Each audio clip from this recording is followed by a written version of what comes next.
Okay, all right, family. How you all doing? Good, Are you Messiah, here? and yourself? Good. Doing great. I'm doing all Doing right, good, and Messiah. glad to hear your tone, young man. Good.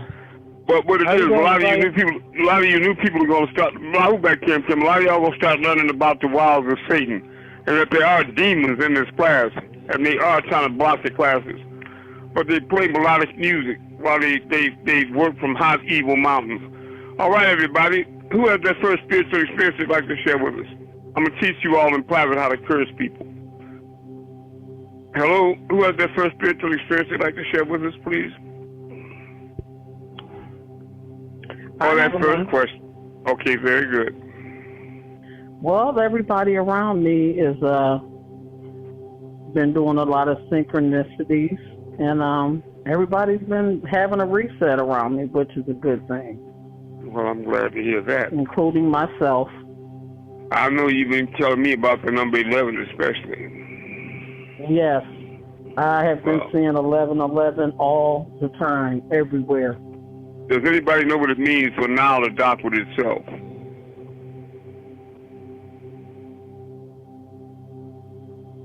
You keep hearing me say that now is beginning to dock with itself. Does anybody understand that? Would anybody like to know? I will. Yes. You can't just talk. Yes. Okay. All of us have been, please mute your phones, journeying through life, researching different religions and different belief systems. Many of us have been through the schools of Islam. The majority of us went through the schools of Christianity. But let me say, after you've had so many Jehovah's Witnesses and Seventh-day Adventists knock on your door, you invited them in and patiently listen to what they have to say. A lot of times it was very convincing.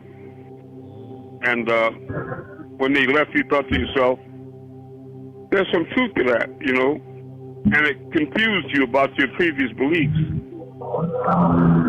Please mute your phones. Is that hard to understand? This is a serious class. Do you have to keep putting that blind, pickled, ugly, crooked finger on things? Okay. But now, you see that's still open? But now, when you find right knowledge, and you use the 5 principles to check it out, you test it till the theories become facts and reality. And eventually, you know that it's the truth. There's no longer any belief involved. You know it's facts, proven facts. The day that happens, you have arrived at now. Now is merging with itself. Rahu back. Hey, I'm glad to hear your voice, man. I was thinking about people in the Caribbean earlier, and I know that the majority of them that I met appear to be a little smarter than the blacks in America. Have you noticed that? I know it would sound like ego freedom. I would say it's a different mentality. Okay, but I'm saying on reality, hasn't it been your experience that people in the Caribbean seem to be a little smarter in certain ways?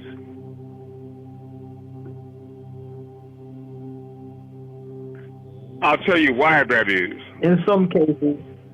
Yeah, I'll tell you why that is. And I know you don't want to offend people in the States that imagine themselves to be extremely brilliant, and in many cases are. But I'll tell you why that is. It's a simple geographical reality. They were dropped off closer to the mother. Please mute your phones. I'm going to curse you, devil. I'll send a personal curse to you and your family. Stop playing with this class, ugly spirit.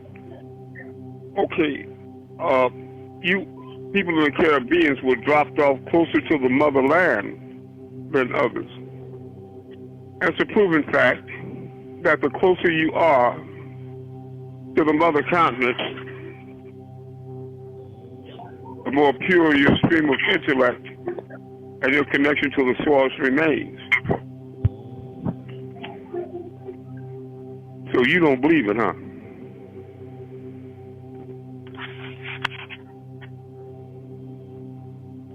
It's not that I don't believe it, but not you, son, not you. I'm sending a curse on the person playing with the phone. I'm not saying you don't believe it. I'm not challenging that. I know you know it's true because you're a prime example. Can I share with you what something someone from the Caribbean said? Mm-hmm. When I was in college, I had a professor from the Caribbean, and what he said was the major difference is in the Caribbean, people of power are black, which we don't see in America. Okay, say it again. He said in the Caribbean, growing up, the only white people he's seeing were tourists. So here in America, all of our lawyers, police, politicians... I follow you. The power structure is white. Right. And so they think the devil is God over here. They've been programmed to believe that, right? So it gives them a different mentality.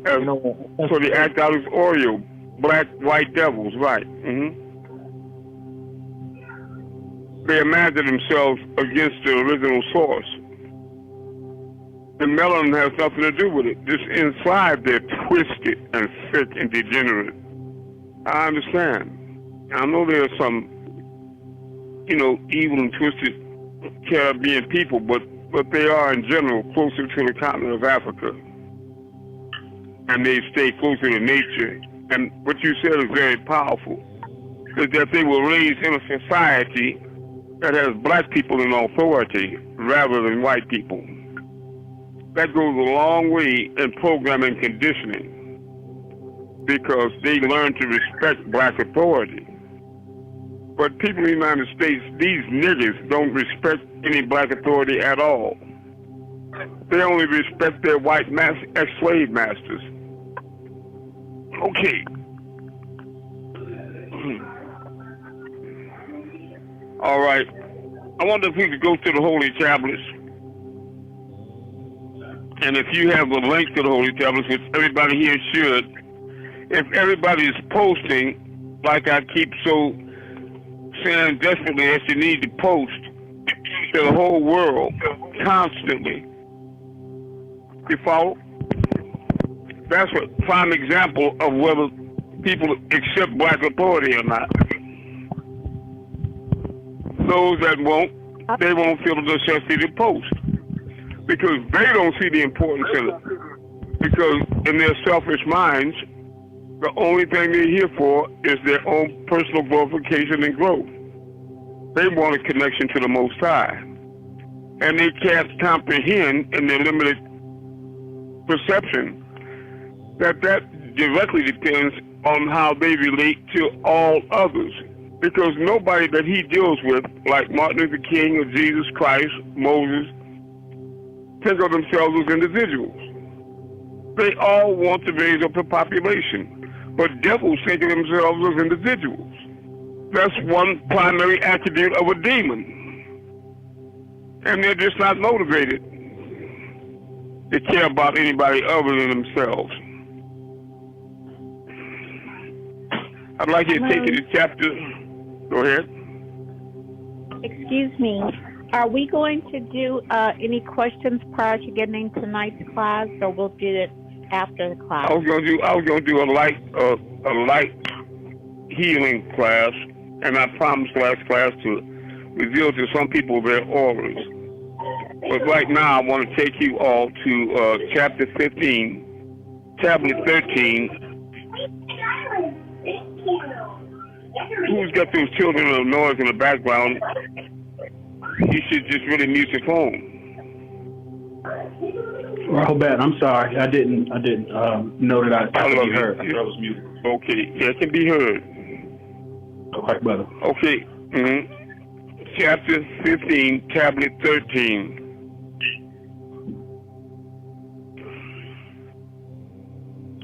People find that this is not a game.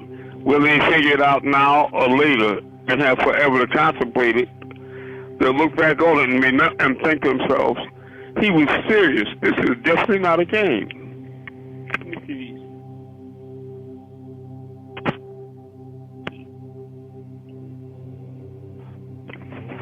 Chapter 15, Tablet 13, Holy Tablets. You got time to look it up on your DVD, your CD. All right. Are you all there yet? Is everybody in chapter? I'm there. Okay. Chapter 15 of the Holy Tablets, chapter 13. Lo, after traveling and teaching throughout and performing great signs and wonders, the people still had little faith. Isn't that something? Let's read this for comprehension and see why he left the first time. Okay, lo, after traveling and teaching throughout and performing great signs and wonders, the people still had little faith and asked for a sign, more miracles, that he was indeed the Ibn Elion, or the Son of the Most High. More miracles. Yahshua, or Jesus, reluctant, then created at the will of Elion El. He created various kinds of birds out of clay, which he animated with his breath, so that they ate and drank and flew up and down like natural birds. He healed in one day, by his prayer, 50,000 blind and leprous persons, whose cure the best physicians of those times had been unable to effect. He recovered many dead, who, after he had recalled them to life, married again and had children. He even raised up Shem, the son of Noah, who, however, died again immediately. But he not only revived men, but even isolated parts and limbs. During his wanderings, he one day found a skull near the Dead Sea. Remember Malachi, now that you can do anything, what are you going to do? Enough. And his disciples asked him to recall it to life. Again, during his wanderings, he one day found a skull near the Dead Sea, and his disciples asked him to recall it to life. Yahshua prayed to Elion El, and then turning to the skull said, "Live by the will of Yahuwah, and tell us how thou hast found death, the grave, and the future state." The skull then assumed the form of a living head and said, "Know thou, O prophet of Elion El, that about 4,000 years ago, after taking a bath, I fell into a fever, which notwithstanding all medicines which were given to me, continued 7 days. On the 8th day, I was entirely exhausted, that all my limbs trembled, and my tongue cleaved to the roof of my mouth. Then there came to me the angel of death, and can come to anybody in a terrible shape. His head touched the sky, while his feet stood on the lowest depths of the earth. He held a sword in his right hand, and a cup in his left. And there were 10 other angelic beings with him, whom I took to be his servants. I would have shrieked so loudly at their sight that the inhabitants of heaven and of earth must have been petrified. But the angelic beings fell on me and held my tongue, and some of them pressed my veins, so as to force my soul out. Then said I, "Exalted spirits, I will give all that I possess for my life," like any of you would right now. But one of them struck me in the face and almost shattered my jawbone, saying, "Enemy of Elion El, He accepts no ransom. The angel of death then placed his sword upon my throat and gave me the cup which I was forced to empty to the dregs. And this was my death. My consciousness now lost, I was washed, wrapped in a shroud, and interned. But when my grave was covered with earth, my soul returned to my body, and I was sorely afraid.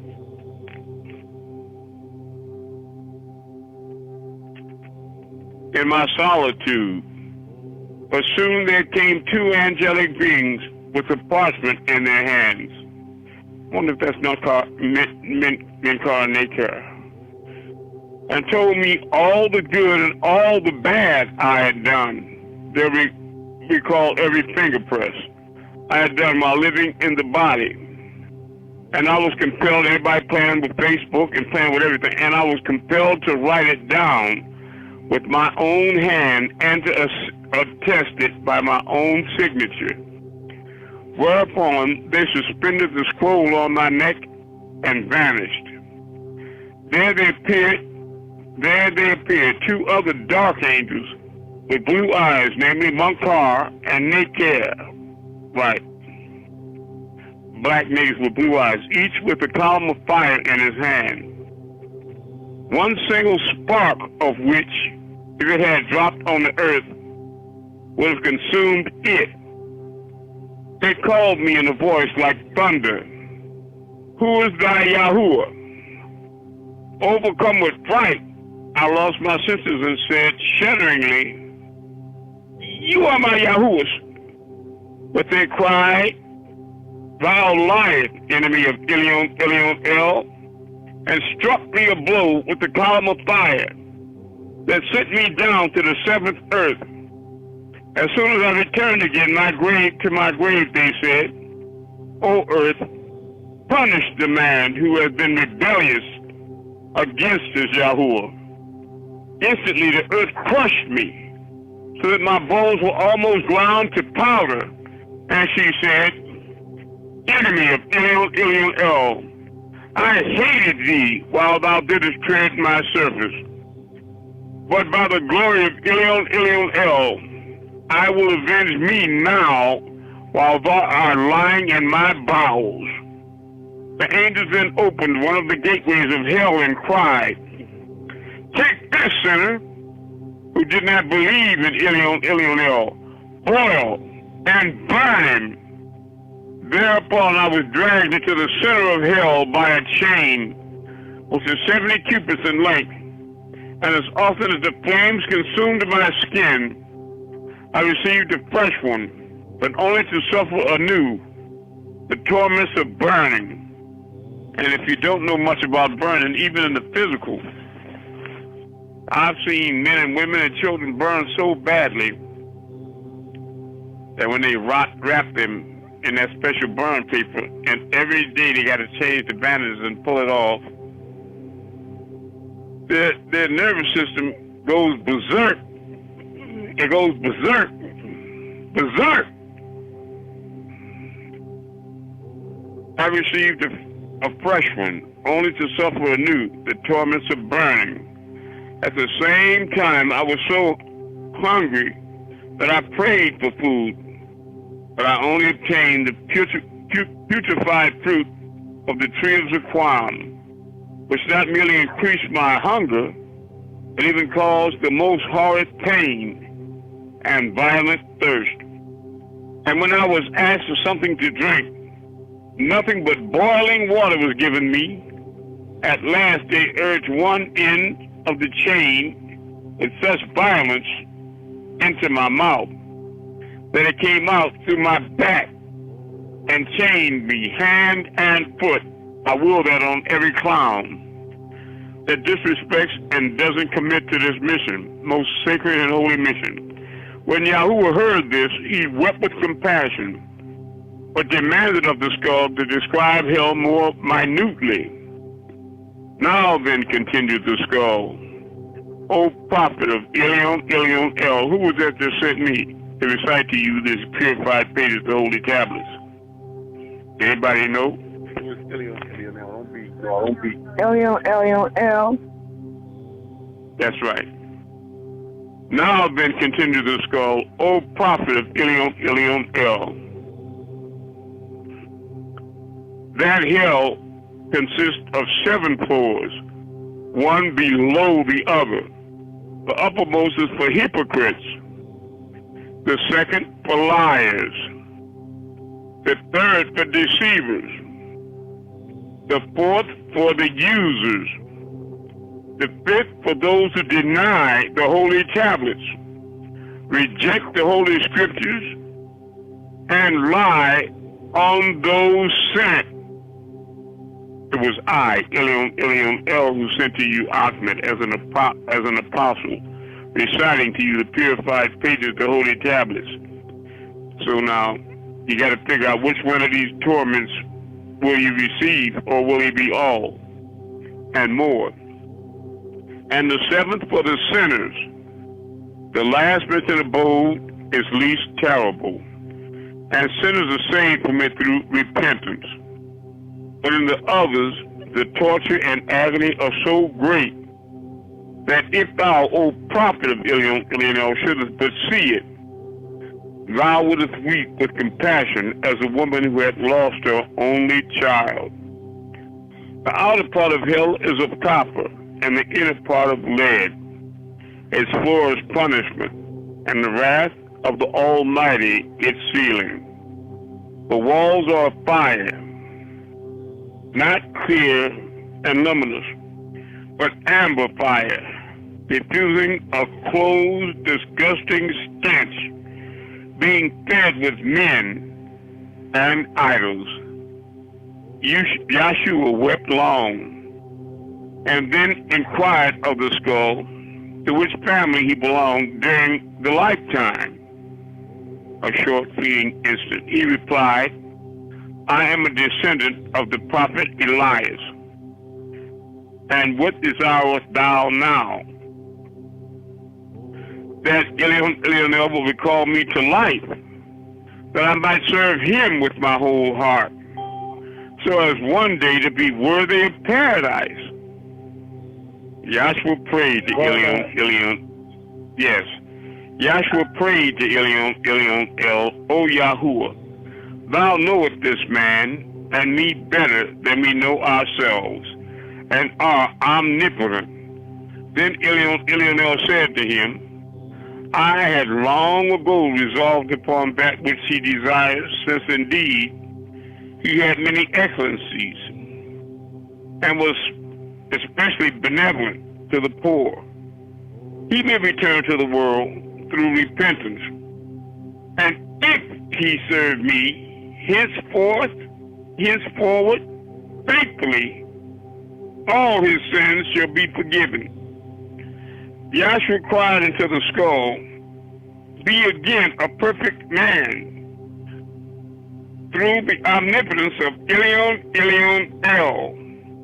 And while the words were still on his lips, there rose up a man who looked more blooming than in his former life, and cried,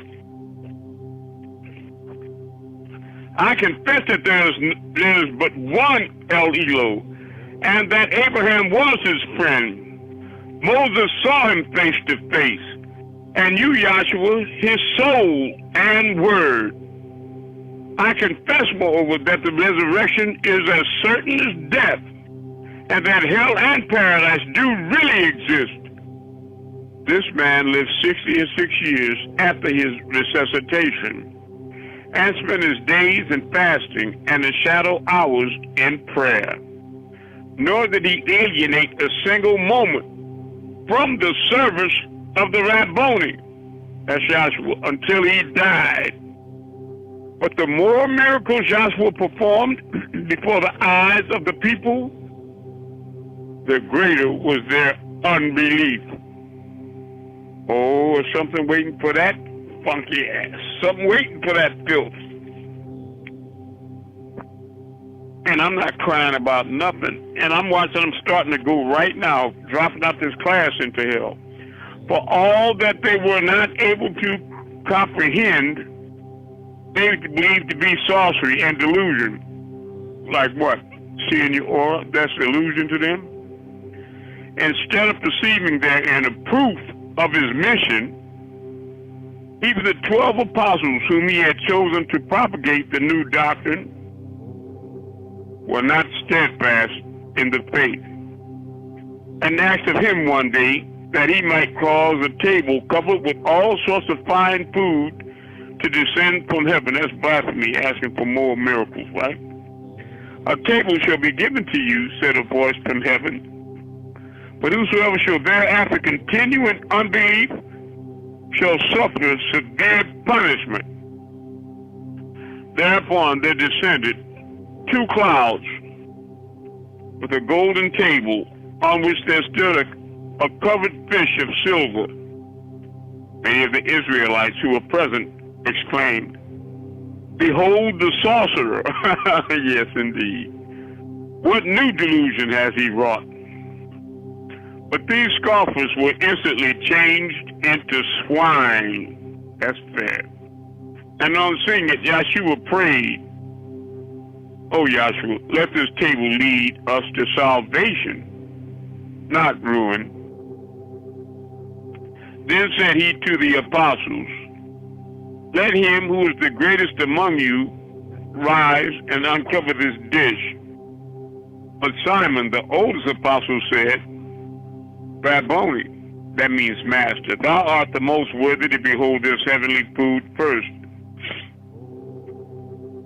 Yahshua then washed his hands and removed the cover and said, "In the name of Elion, Elion El," and behold, there became visible a large baked fish, with neither bones nor scales, which diffused a fragrance around like the fruits of paradise. Round the fish there lay 5 small loaves, and on it salt, pepper, and other spices. "Soul of Elion, Elion El," said Simon, "are these viands from this world or from the other?" But Yahshua replied, "Are not both worlds and all that they contain the works of Yahuwah? Receive whatever he has given with grateful hearts." And that's true. Everything in heaven and hell and earth is from him and beyond. And ask not whence it comes. But if the appearance of this fish be not sufficiently miraculous to you, shall behold a still greater sign. Then turning to the fish, he said, "Live by the will of Yahuwah." The fish then began to stir and to move like the she-camel, right?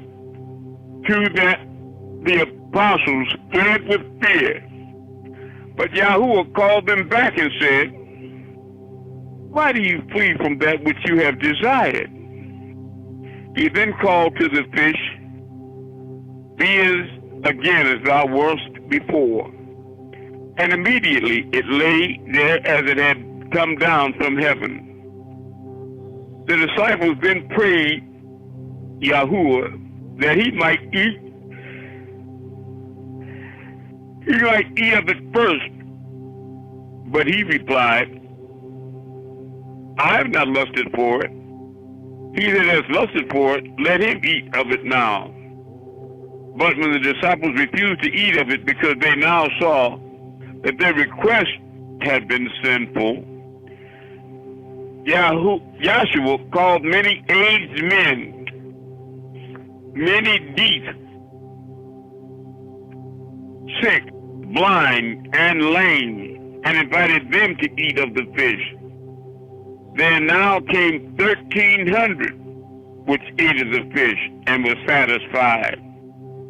But whenever one piece was cut off from the fish, another grew in its place, so that it still lay there in its tire, as if no one had touched it. But the guests were not only satisfied, but even were healed of all their diseases. The aged became young, and the blind saw, and the deaf heard. The dumb spake, and the lame regained their vigorous limbs. When the apostles saw this, they regretted that they had not eaten. Whoever beheld the men that had been cured and invigorated, thereby regretted, in like manner not to have shared in the repast. When therefore at the prayer of Yahshua, a similar table descended again from heaven, the whole people, rich and poor, young, old, sick, and whole, came to be refreshed by these heavenly beings. This lasted during 40 days. At the dawn of day, the table borne on the clouds descended in the face of the sons of Israel, and before the sun appeared to set, it gradually rose up again until it vanished behind the clouds. But as notwithstanding, this many still doubted whether it really came from heaven. Yahshua prayed no longer for its return, I know that's right, and threatened the unbelievers with punishment of Yahuwah. He cursed them. Nevertheless, in the hearts of the apostles, every doubt respecting the mission of their Yahuwah was removed, and they traveled partly in company, partly alone, through the whole of Palestine, preaching the faith in Elion El and his prophet Yahshua. These miracles angered the priests and the fake devils and the Pharisees, and they called him a sorcerer and said he was changing the laws, saying, "Eat what is good for you." According to this new revelation, he was permitting them to eat many things which had been prohibited to the children of Israel. Jesus is betrayed. We know that shit. Except we forget that Judas was the one hung, cast it over the cliff, and busted up on the rocks. He was the one crucified and tortured and sent to hell. All right, did we create any questions with that reading right there from the Holy Tablets? The purified pages.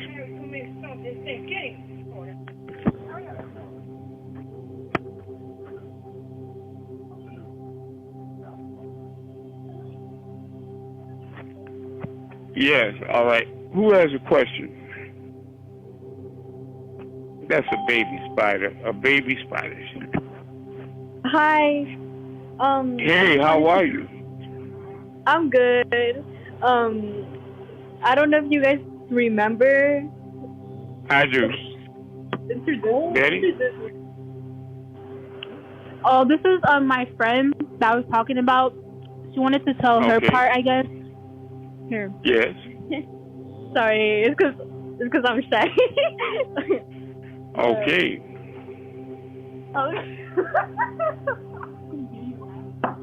What can I do for you?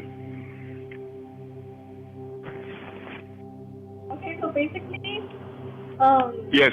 You have a question? like, it's not a question. It's just like part of the dream that my friend Nigel experienced as well, like on the same night.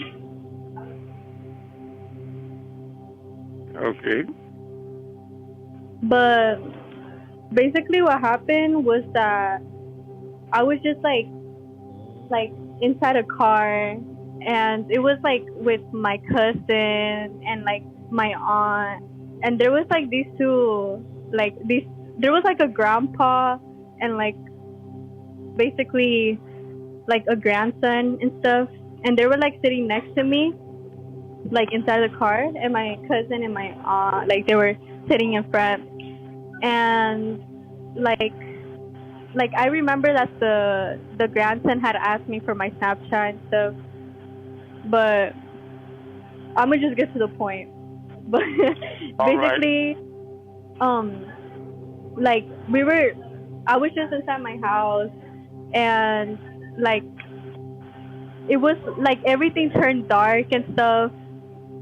And like I remember that like I was like the grandpa had came inside like my house to like, because they basically came to my house every day to like fix things and stuff.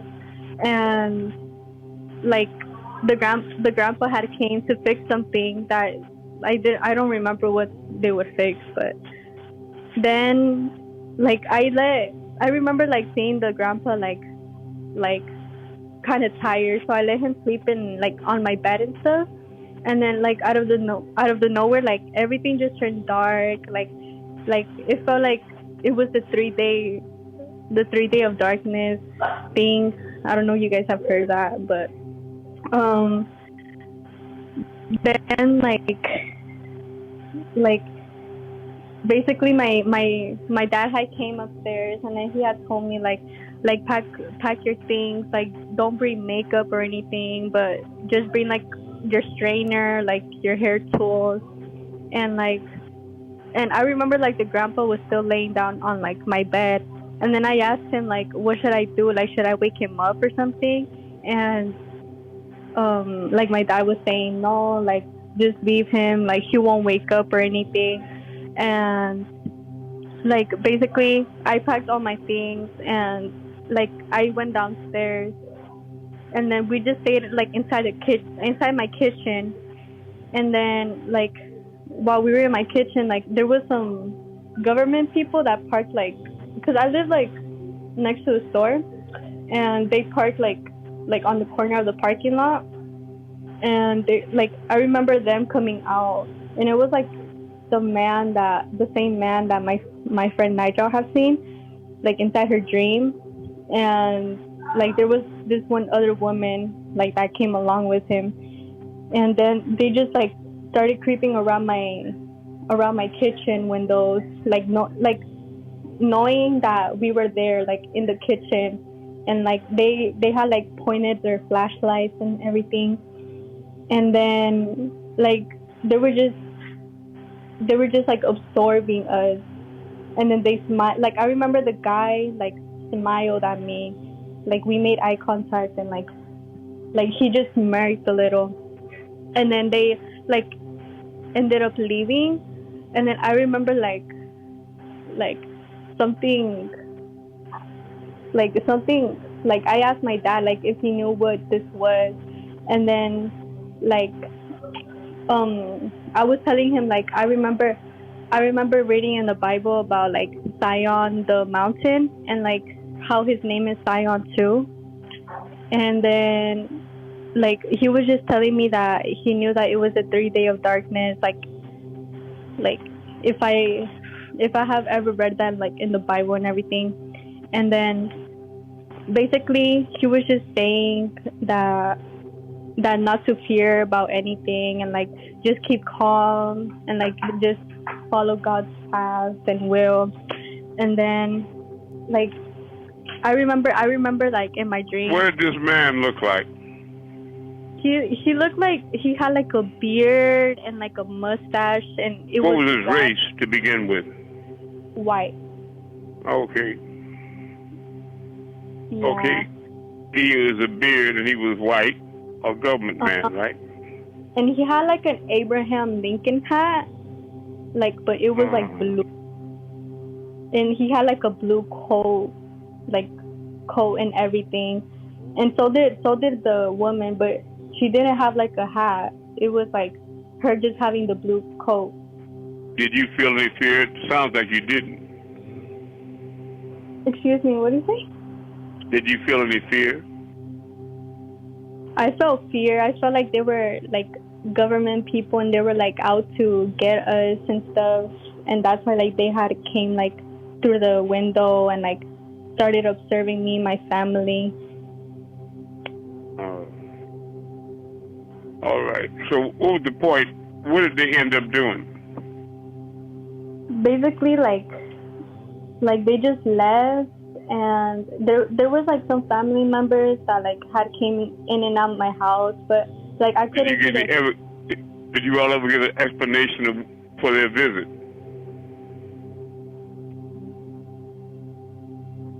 No, but I knew And when you- I knew that they had came. Sorry, I knew that they had came inside my house for like the 3 days of darkness, but they never said Okay, anything. when you refer to 3 days of darkness, are you saying that for 3 days it was dark even when it was supposed to be daylight?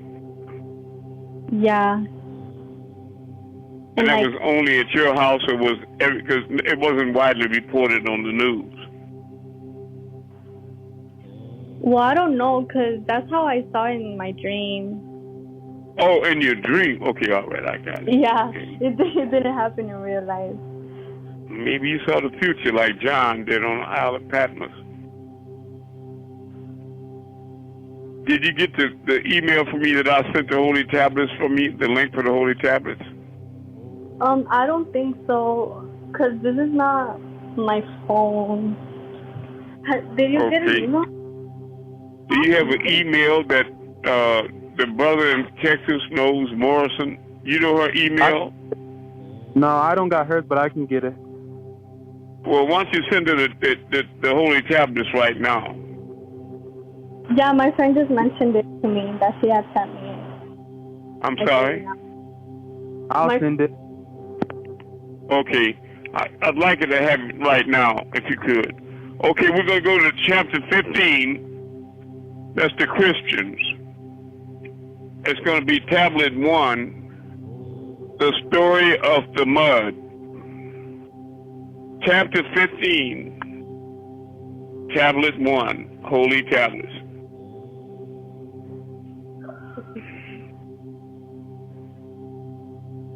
You should all have the Holy Tablets either on a disc or on an email or Facebook book link, or hopefully you have the actual book.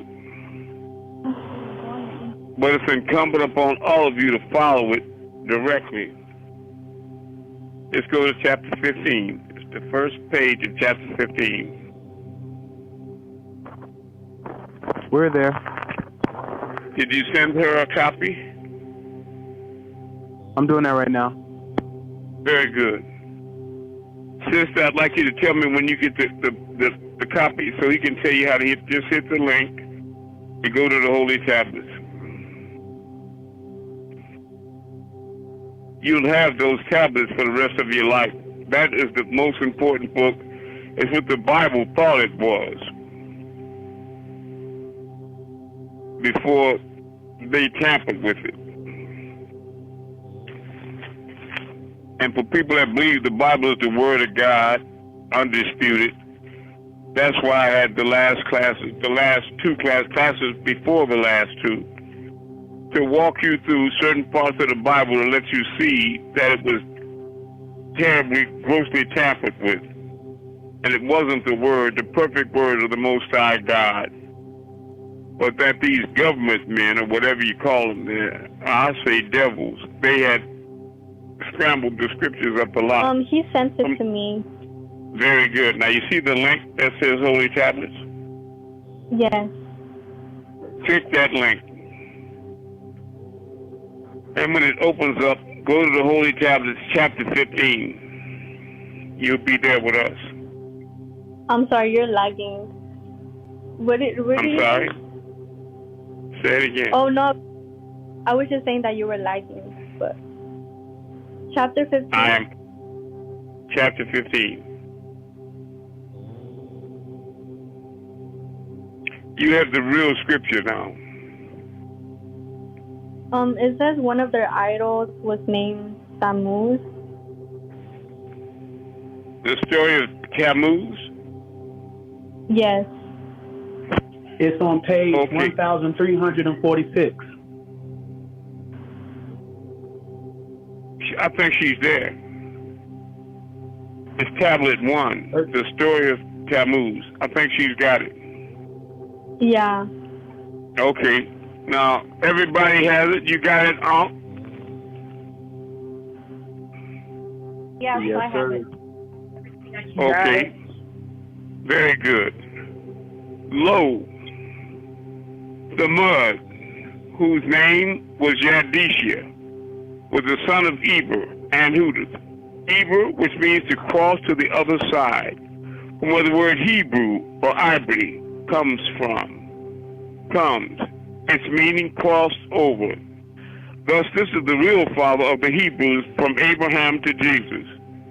Eber, who is called in tones Iber and in rhythm Hud, born in the year 17 and 20 and 3, who was the son of Shelah, and his confident wife Hudith, born in the year 16 and 30 and 9, and that's BC, before Christ, not AD, who was the son of Arphaxad, and his confident wife Hamath, born in the year 16 and 58, who was the son of Shem, and his confident wife Phaethon, born in the year 15 and 15 and 50 and 6, who was the son of Utnapishtim. Utnapishtim is Noah, and his confident wife Naamah, born in the year 10 and 50 and 6, who was the son of Lamech, and his confident wife Camilla, born in the year 874, that's before Christ, who was the son of Methuselah, and his confident wife Naelah, born in the year 680 and 7, who was the son of Adapha, Enoch,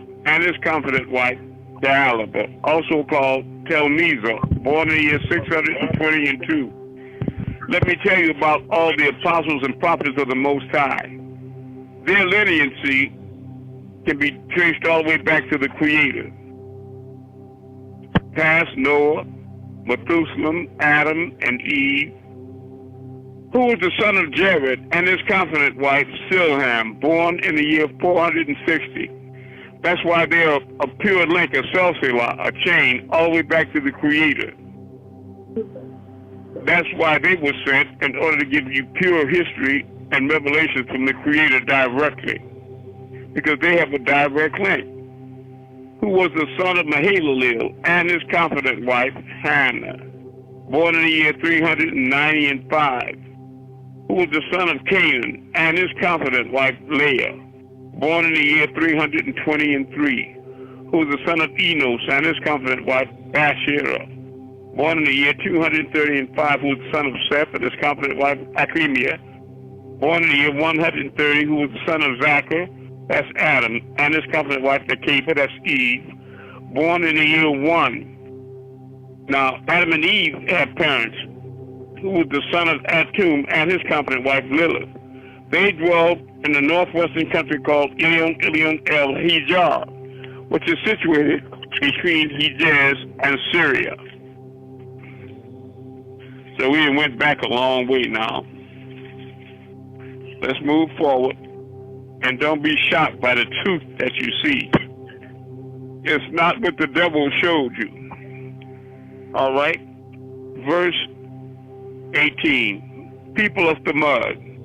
19, so Ilion El sent Shelah, the son of the people of the mud, who was in the prime of youth. Now, if you all can put a marker there, or just hold that page, look at the page number you're on. You're in chapter 15, verse 19, and then go ahead, go back to tablet 13 for a minute. Go back to 13, tablet 16. Chapter 13, tablet 16. 13, 16.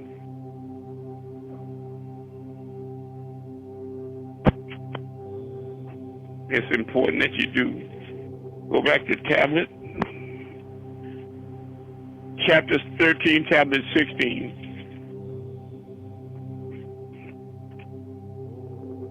We're going to go to verse 248.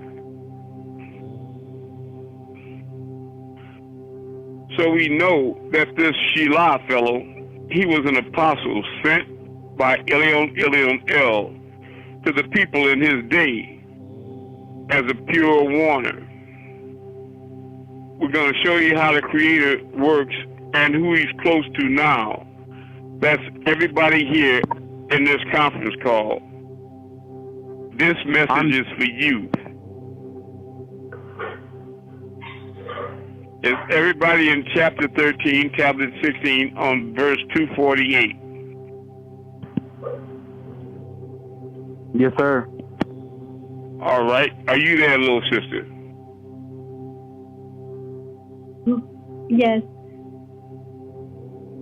As for those who conceal what they know to be true, and idol worshippers, that's people that worship idols or idly worship, could not have freed themselves from falsehood until the clear evidence came to them.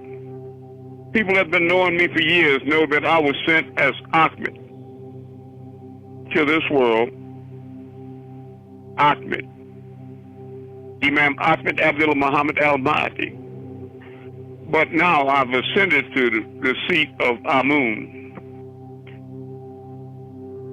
250. They could not have freed themselves from falsehood until the clear evidence came to them.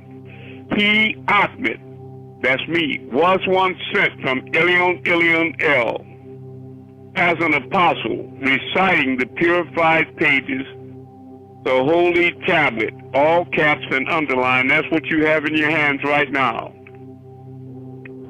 Let me make it clear. The holy tablets were published and came out in 1997. They only been on earth for 25 years. So I'm not Ahmed with the Quran or Ahmed with the Ratir of 150 years ago. I am this apostle of Ahmed that was sent by the Most High to you on the phone with you right now. Right now. I'm his word made flesh. Parakletos, prophet. I repeat what I hear. What he tells me, I tell you.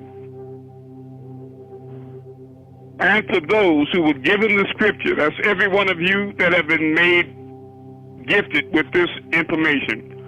And for those of you who were given the scripture, didn't become divided until after the clear evidence came to them. They were only ordered to sincerely serve only Elyon El Elo with total devotion. And they were commanded to offer worship and to give charity. And this way of life is the straight way. Surely those who conceal what they know to be true from the family of the scripture and the idol worshippers shall eternally be in the fire of purgatory. These are they, the most wicked of creatures. Verily, as for those who are faithful and work to perfect their beings, these are the very best of creatures. Their wrath will have their reward, the gardens of paradise, Eden beneath which rivers flow. They will be in it eternally. Elyon El is pleased with them, and they are pleased with him. This is for whosoever dreads his wrath, Elyon El, the Most High. Now, let's go back to chapter 15, to the last page you were on.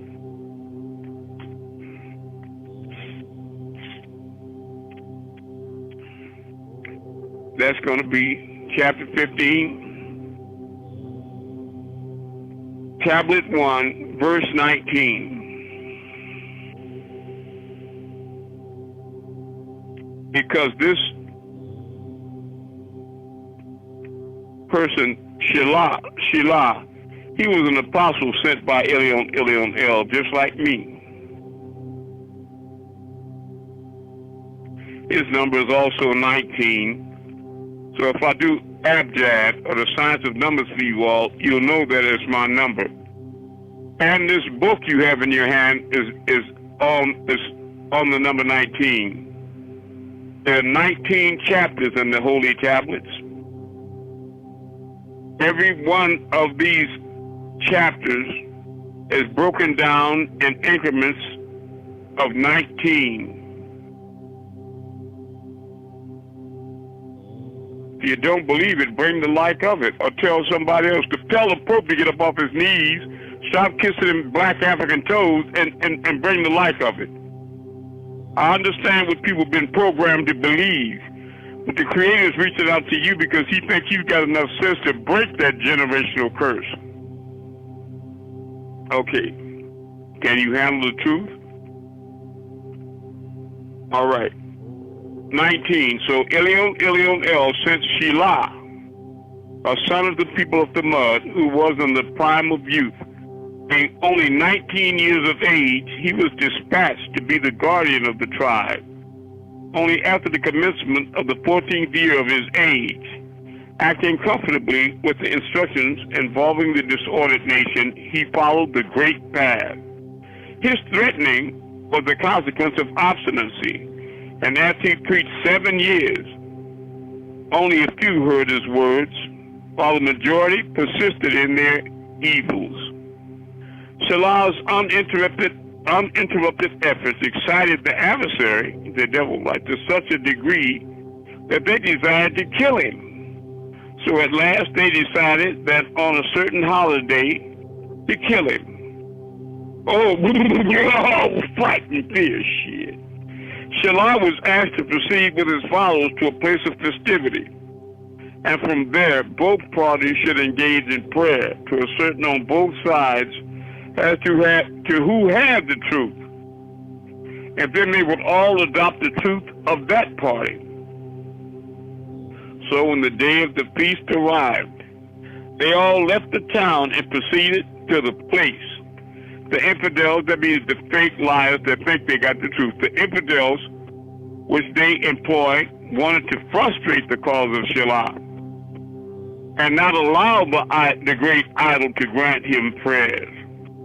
When the people of the mud had finished the devotions, the prime minister, the chief mind of the tribe of the mud, Jinder ben Umar by name, then addressed Shalah with the consent of his people. "Oh, Shalah, if your pretensions be true," yeah, right, and you desire us to have faith in your mission and assert the unity of one deity, namely Elyon El, the Most High, yeah, I charge you to believe in that. I challenge you to produce from the hard stone, which is opposite in the direction of Hijar, a she-camel with the abundance of hair, and in the 10th month of her pregnancy. Also produce at the same time, from the womb of the pregnant camel, a young one. Didn't we just do this one here? Yes or no, somebody? Didn't we just do this part of the Holy Tablets? With Shalah. Can anybody hear me? Yes, sir, we can hear you. Yes. Yes. Okay. Did we just do this part? Kiefer. No, we didn't do we read this before, but we haven't done this tonight. We just read. I'm not talking about tonight. Let's go back to chapter 13. Let's go back to chapter 13. I'm going to take you where I wanted to take you. Yes, we did. We did read this. Okay, all right. Now let's go back to chapter 13. All right. All right. We did that. Right. Let's go back to chapter 13, please. I got you. I'm on what tablet? Okay, I'm trying to find it now.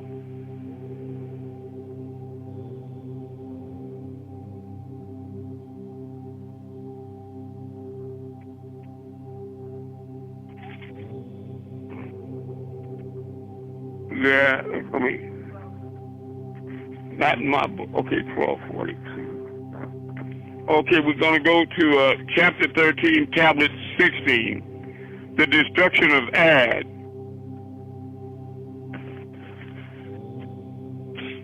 We're talking about another apostle that was sent by the Most High.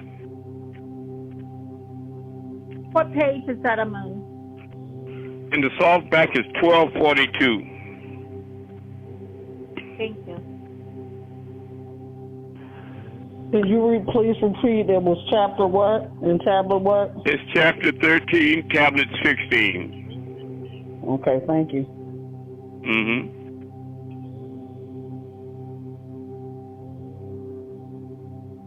You see, these things may sound somewhat similar because the historic reality is the Creator has been sent into the people of earth and every nationality, every generation and geographical location, messengers directly from him to deliver to them the real truth so they can wipe away all these crooked lies that the devil has spread throughout the world.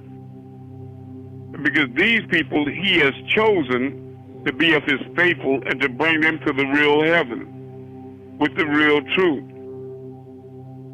But when he sends these people, only a few will believe them, and the rest rebel and even try to kill them.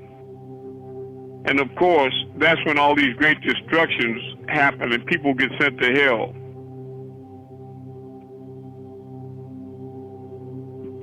Noah's flood, all these things, Sodom and Gomorrah, all these destructions happen, all these overthrown cities happen.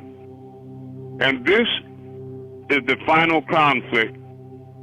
I am the last elder. There will be no more after me. He's through talking to y'all. He is through talking to y'all. Your hearts are too hard.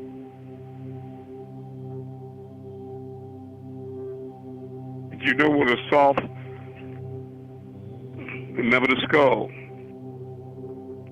All right, are you people there? Chapter 13, tablet 16. Yes.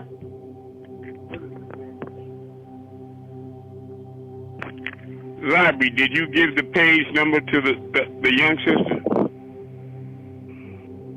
Oh, the number of the actual page? Yes. Oh, no, I'll send it right now. I'll text it. You can tell her over the phone. Is she still here? There.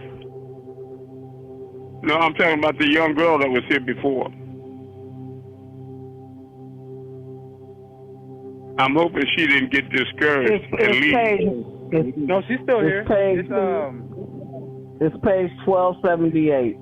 Yeah. I'm just waiting. Okay, it's page. Okay, I love you. Page 1278. Okay, the destruction of Ad, Lo, and of Eber, who was Hud. He Hud was my apostle. I, Elion El, sent to you Ahmed as an apostle, reciting to you the purified pages, the holy tablet. He Hud was my apostle. He was sent to the people of Ad.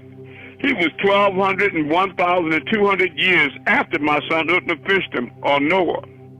Only he and Shelah was to come after Utnapishtim to my son Abraham. For he who was the son of Shelah, the son of Arphaxad, son of Shem, son of Utnapishtim, son of Lamech, son of Methuselah, son of Adapha, son of Jared, son of Mahalalel, son of Canaan, son of Enos, son of Seth, son of Zachar, son of Atun, and all events I sent him to this misguided and misdirected people. For they were a notorious tribe. They were tall in height and full of strength and bravery. The tallest individuals among them were 8 feet and more, and the smallest was 6 feet or more. The people of Ad were idol worshippers. One of their idols was named Samud, and another was named Samad. They constructed great tall pillars of stone and built upon them tall edifices, from which they reciprocated against any man whom their wrath was increased. Yet I, Elion El, when you are violent, you are violent. The people of Ad were mighty, addicted to idolatry, and committed all sorts of wickedness. But after their violence had attained the highest degree, Hud, our apostle, was sent to them. He directed that misguided tribe during 50 years to the straight road. He invited them to acknowledge the unity of me, Elion El, and to discard idolatry. He threatened the people of Ad with the consequences of sinfulness and of their oppression, tyranny, and obscenity. But they trusted to their own strength and disregarded his admonitions, nor did they accept his law, except a small company of them, only 12 persons. They followed his precepts and injunctions. They were, however, obliged to keep their faith, Illinois, Islam, mulatto hood, the religion of hood, secret, for fear of being persecuted by the coverers of truth. That's Kafanona, those that cover the truth, not knowingly, right? Because it's all they had all their life, so they think it's true. Not one of the nobles of the tribe believed except one named Marshed ben Sa'ad ben Ater. And when the endeavors of Hood to convert those refractory ones had exceeded all bounds, they unanimously determined to distress and persecute him. Yeah. The followers of Hood, 12 in number, just like Muhammad had 12 Sahaba, Jesus had 12 disciples. With them being the 13th, they copy that and have 13 original colonies, 13 British common market nations, Friday the 13th, 13 floors missing, Robin Hood and his 12 merry men, a coven, the devil and 12 witches, a judge and 12 jurors. They play with these numbers, you understand? They became aware of this intention, and when they informed him thereof, he raised his hands in prayer. He brought Al-Shi, the Almighty, to grant security to the faithful and to afflict the infidels. That's right. And all the malefactors and their adherents with adversity. That's right. The arrow of prayer hit the target of response, and the abundance of rain of heaven was changed into scarcity. The waters of their fountains, wells, and rivers were absorbed by the earth. Their gardens, parks, and tanks became desecrated. Lastly, the fire of hunger and famine was kindled in the stomachs of those heedless people.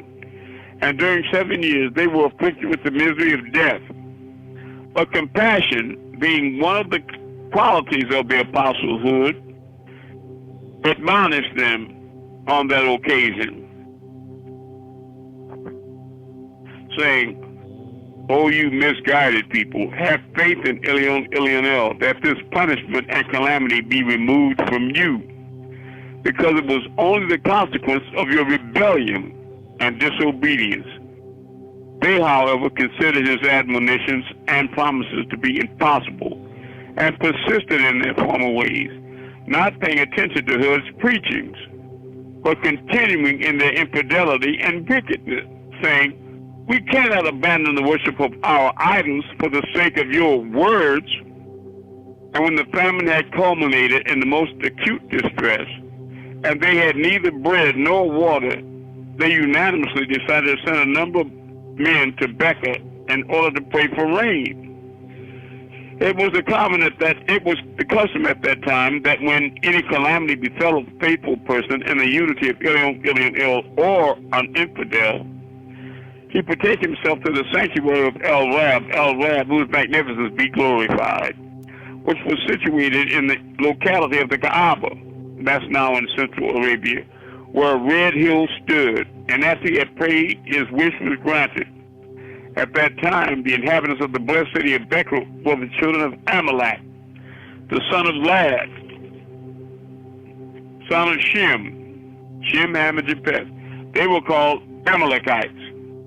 The sheriff of Becca and chief of that tribe was Muawiyah bin Bakar. His mother's name was Kokahara, the daughter of Kebiri of the tribe of Ad.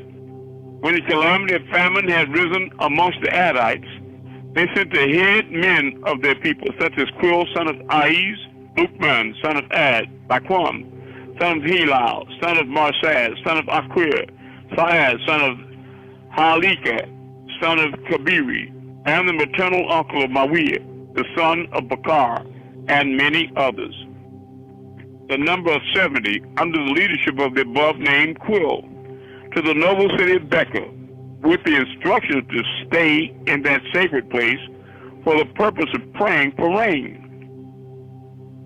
This company started from their homes as they were bidden, and after the termination of their journey, they arrived in Becca, and alighted in the house of Muawiyah, son of Bakar, who waited upon them with abundance of food and drink, and also ordered a singing girl, Mawis by name, to entertain the people of Ad. The ambassadors of this tribe, who had exchanged the calamity of death and hunger for the pleasure of tranquility and comfort, for the distress of Ad and the prayer for rain. So they remained a full month in the neighborhood of the sanctuary in the house of Maria, engaged in joy and pleasure, following up their nocturnal potations and mutual draughts. They was getting drunk and eating and partying instead of praying for rain for them people. The vice versa, incessantly beating the drum of joviality and never caring for the good or ill luck. After protracted stay of these guests in Maria's house, the host became distressed and said to himself, "These men have come to ask for rain, but they have taken to drinking intoxicants, and my relatives have remained afflicted with famine. If I admonish my guests, they will probably attribute my advice to stinginess and will say that I am weary of entertaining them."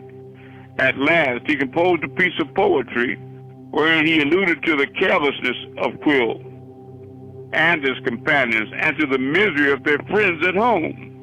He also incited them to ask for rain and remind them of the helpless state of the Adites.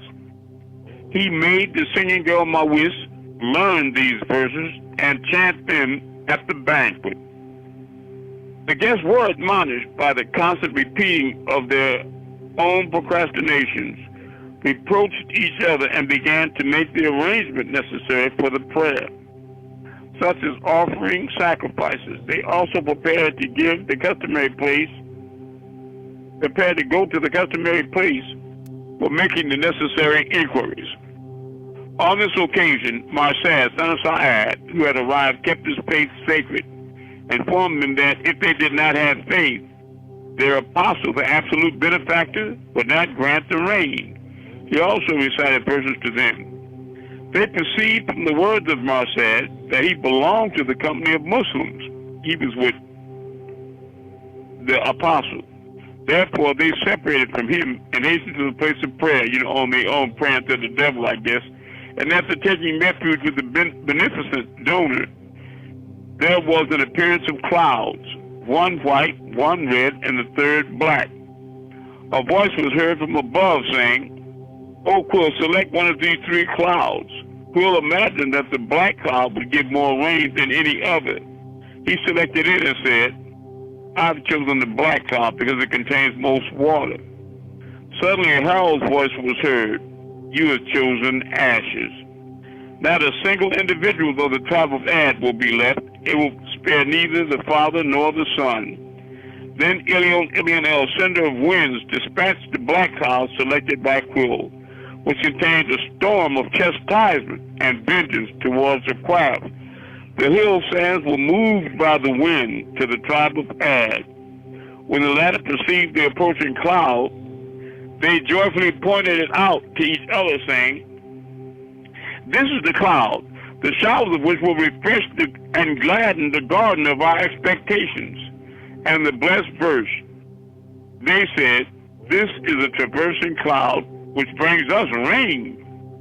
In conformity of this assertion, Ilionel also says, "Nay, it is what you demanded to be hastened, and the wind wherein is severe vengeance." This is because when Hud called the people of Ad and threatened them with divine punishment, they diverted and challenged him to fulfill his threats. It is said that the first people among the Adites who became aware of this dreadful catastrophe was a woman by the name of Mahad, who shouted for fight when she beheld the cloud, and then she fainted. When she recovered herself, she was asked for the cause which made her lose her senses, and she said, "I beheld something which shines like fire, and I perceived a fearful troop drawing it towards us. The terror of the spectacle had overwhelmed me." When Hud had cast a glance upon the dark cloud, he knew it would be the beginning of the chastisement. By divine command, he left the people of Ad and proceeded with the 4,000 individuals to Yanbu, the ones that followed him, and drawing with his blessed finger a line on the ground to encompass his followers in the similitude of a stronghold, he ordered that no one should overlap it or withdraw his head from the line on obedience until the calamity had elapsed. Hud went with his followers into Mesopotamia, where they enjoyed pleasant breezes. Then the people of Ad had become aware of the motion of the air and the greatness of the calamity. They assembled in a circular encampment, holding fast to each other and binding even their garments together, saying, "Let the wind of Hud do its worst. No ill will befall us." The storm commenced, however, by raising their animals and cattle with their women and children from the ground and sent them flying into the air. When they fell back again, they were dashed to pieces. When the Adites saw this, they endeavored to flee to their houses. But the wind overtook and utterly destroyed them under the ruins. Some remained outside and trusting in the strength of their bodies. They dug their legs into the ground as far as the knee and tried to stand up. But they fared no better than the others. The storm continued to rage during 7 days and shadow hours until it extirpated the whole tribe. This time period is called Hejuz because that's when the great hurricane took place. An old woman of the tribe of Ad concealed herself in a house underground. On the third day, however, the wind reached her also and joined her, Mimiad by name, to her former friends. And after killing all the convoys and all the envoys of the Adites had terminated their prayers and were staying near the sanctuary, they beheld a man riding on a camel in great haste. They informed them that he, Utman by name, was one of the followers of Hud, traveling from the country of the Adites to Kim, Egypt, and that their whole tribe had perished in the hurricane of annihilation. Quill and his companions were distressed at the news and said, "O all-powerful nourisher, cause us to taste of the same cup which you have made our tribe drink of, because without them our life is of no value." Their request was granted, and Eleanor ordered the wind to convey them into the fire of hell. Luqman, son of Ad, who is also named the companion of light, besought the arbiter of life and death to grant him a lifetime of 7 eagles. Okay, his prayer was heard. He successfully caught young eagles and brought them up. Each of them lived 80 years and then died. Luqman, son of Ad, called the 7th eagle Labad, having the meaning of 1,000 years. When the eagle had become larger, it used to fly out. One day, however, when the eagles flew away from the top of the mountain, Luqman did not see it among them. He became uneasy and called Labad to ascertain the reason of his not flying out. He also cajoled him to do so, but after making a fruitful effort to get up, Labad also again fell to the ground and his soul took flight. At that very moment, the born of Luqman's soul was liberated from the cage of his body, and he hastened to the mansion of eternity. When the people of Ad had been overtaken by the vengeance of Elion, Hud invited his followers to immigrate. Be careful now, and cursed a lot of people. I only pray the Most High to remove the arrow's direction away from those that were really innocent and working towards the mission. They accordingly went to Becca, the sepulchres of Hud, which was moved from the Red Hill and situated between the house of the assembly and the gate of the seal of the newsbearers of Elion, as inscribed, "Omit, I hear and obey in the name of Elion. That simply means the Most High. I am Hud, I am Achmet, the apostle of the Creator of the heavens and the earth. Move, creation. I hear and I obey in the name of Elion. I am Hud, I am Amun, the apostle of the Creator of the heavens, the Messiah of the Creator of the heavens and the earth, sent to the people of earth, whom I invited to accept the faith and to abandon idols. But they refused, and the storm destroyed them. So Eber was also his name, Eber. His manners were extremely affable and jovial. His body was very hairy. He was also called a bud, had no teeth in old age, and was very thin, and the color of a cloud, and the color of a cloudy day. Right. and the color of a cloudy day, very dark with pale white eyes, short arms and big feet. He was very pious, abstemious, liberal, amiable, and a great almsgiver. His miracles were so many, one of which was that the people of Ad were in trouble about the passage of their sheep and cattle. They requested that Hood would accept his religion. He accordingly uttered a prayer whereupon the gravel was changed into mud, which soon produced abundant grass and springs of water. But despite the miracle, those hard-hearted wretches did not have faith. All right. Now it's time to go out and move stars and pastime. I love you all. And the young sister that comes to us the spiritual experiences, tell me what you see where you live. Just step outside, please, and bring as many family members and witnesses. Okay. Is she still here? Betty? Is she still here, son? Yes, she's here. Okay, I would like her to go outside and see what you do, too. Can you respond to me, Betty?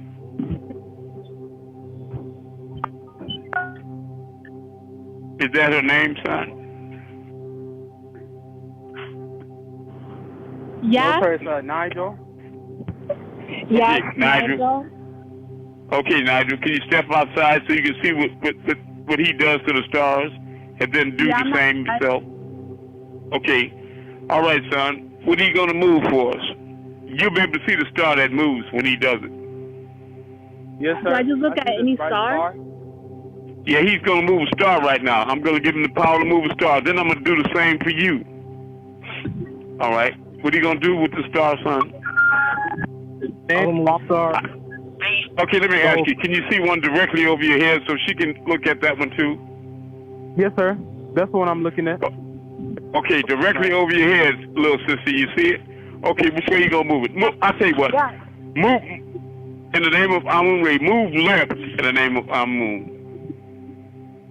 Move left in the name of Amun. It's moving. Going to the left. Okay, move up in the name, and move up in the name of Amun-Rayay. Move up in the name of... It's moving.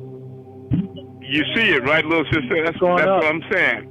It's really me. See, all that fake stuff people have been learning is just fake belief. Okay, now drop down in the name of Amun-Rayay.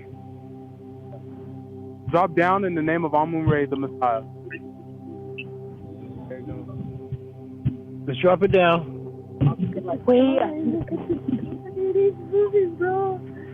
That's right, it is. Okay, now go in a circle clockwise in the name of Amun-Rayay. Go in a circle. Listen, go in a circle Go in a circle clockwise in the name of the Messiah. Of Amun-Rayay, the Messiah.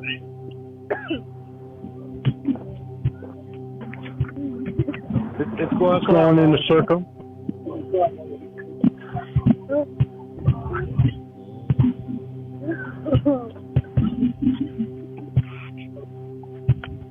All right, thank you, son.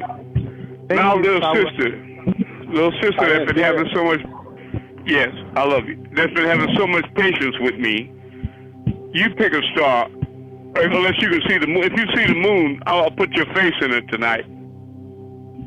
Can you see the moon? Yeah, I see the moon. Is it full? Is it big enough for your face? Okay. Yeah. Well, I want you to move the moon up. Say, move up in the name of Amun-Rayay. Move up in the name of Amun-Rayay.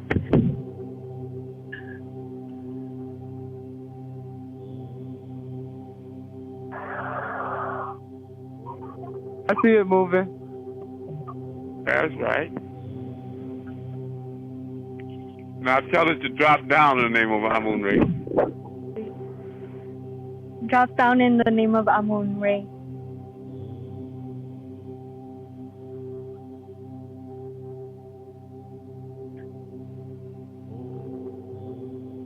I'm not seeing it. Me neither. Can you see the moon at all, son? I didn't see the all right. either. Okay, you didn't see the star either. Wait, would you let her? I'll tell you what you do, son. You'll be next. Before you cast seeds of doubt, you let somebody else that can see and do it, okay? Because the people that can see this and do this, they're the chosen 144,000. Just have a little patience. I'll give you energy in a minute. All right, little sister. Pick you a star that you can make come closer to you. You see a star?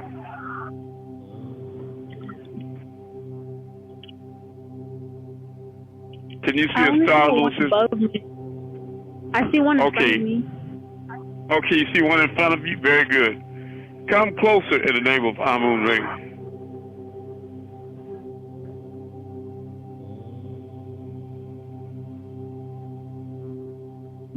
Coming closer. It looks Now like I'm go getting back better. up. It's getting closer, that's what it is. Now go back up in the name of Amun-Rayay.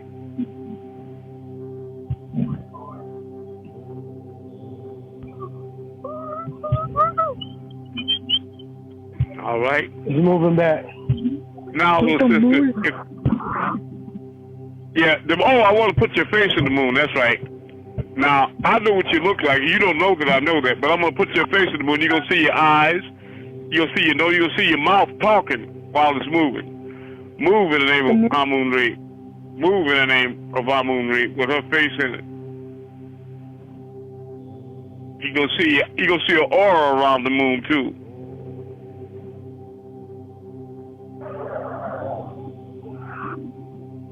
You're going to see your mouth moving. You're going to start seeing eyes, a nose, and a mouth. That's you in the moon, looking down at yourself.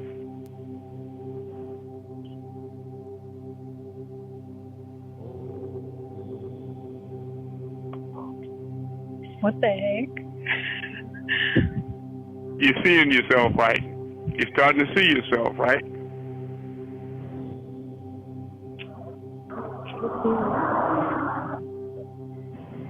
Move to the left.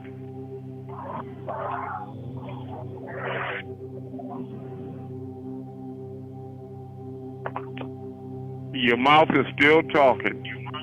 You wonder what you're saying to yourself, right?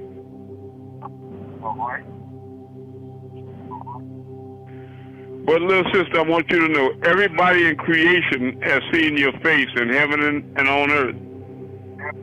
Don't think everybody knows who you are now, you understand? Really? Yeah, I can see you. That's I'm amazing. in Georgia and I see you. That's amazing. We only see half of the moon and still can see it. Well, if you only see half of it, you only see half of her face. I understand what you mean. Good. I love you, son. I thought you meant you couldn't see what was happening. You mean you couldn't see the whole thing. Okay, I love you. Okay, now who's the brother that wanted me to move something for him? Thank you. I did. I love you. Huh? I did. Okay. Thank you. Okay, Kim, you in Florida, right? What are you going to move? Yes, that's correct. I'll move a star. Okay. What are you going to do with it? I see it. And I want y'all to know, I'm inside my bedroom in the dark with my eyes closed. And I just make a mind link with you all. I am the Messiah sent from the Most High, Elion El. Make no mistake about that. For those that have an ear, let them hear. For those that have an ear, let them hear. When I tell you to propagate and put these posts out to the whole world, that's exactly what it means. It's that serious. If you want to be one with the Most High in His grand assembly, or you can keep wandering aimlessly on in your contumacy till you walk wide-eyed into that fire, which fate I do not want for you. Do your part. Get serious. Start by writing a testimony tonight about this class, and I'm still going to show y'all your aura if we have time. What are you going to do with that star, Kim? Kim, y'all watch and bear witness to what he does. In the name of Amun-Rayay, the Messiah, the only true Messiah, star, move clockwise.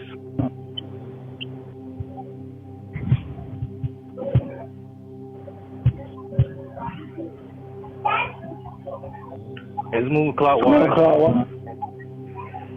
In the name of Amun-Rayay, the Messiah, one of the true Messiah, star go up.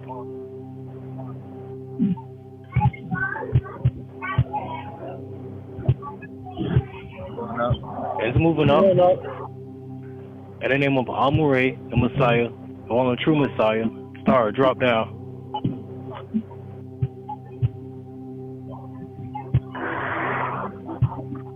And it's dropping down. Tower hat. Thank you, Messiah. I love you. All right, Anubis, you see something in Georgia you want to move? Yes, I do. What are you going to do with it? Right over my head. All right. Move it. Right over my head. In the name of Amun, move up.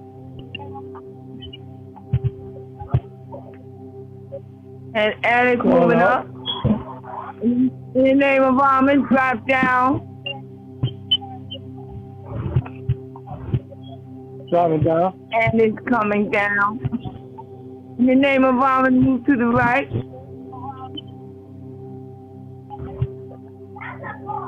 Moving right. To the right. In the name of Amun, move back to the left. Moving to the left. It went up a little bit. In the name of Amun, make a clockwise circle.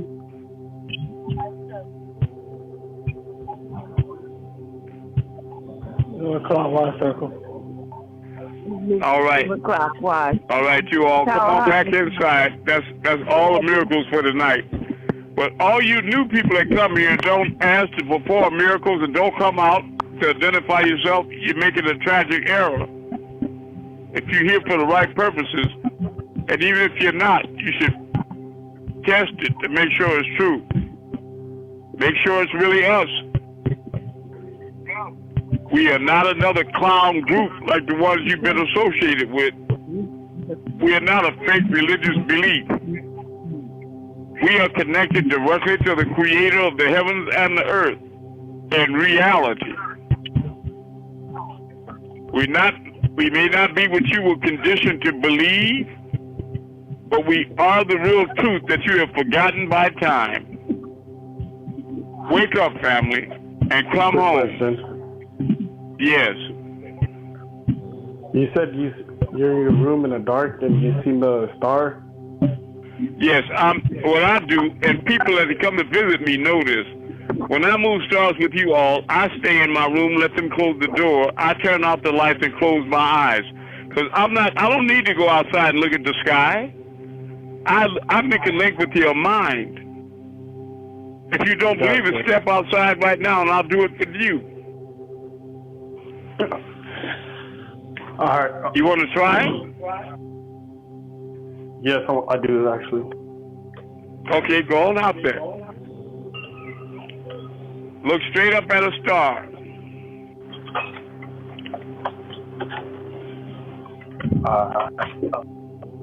Let me know when you see it.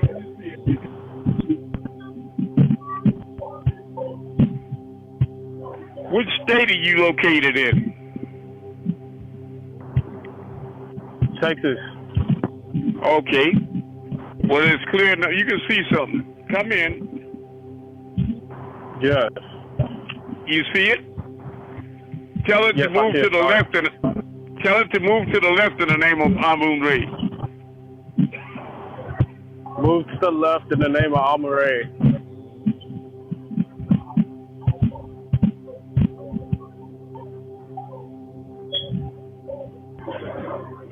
I see it moving.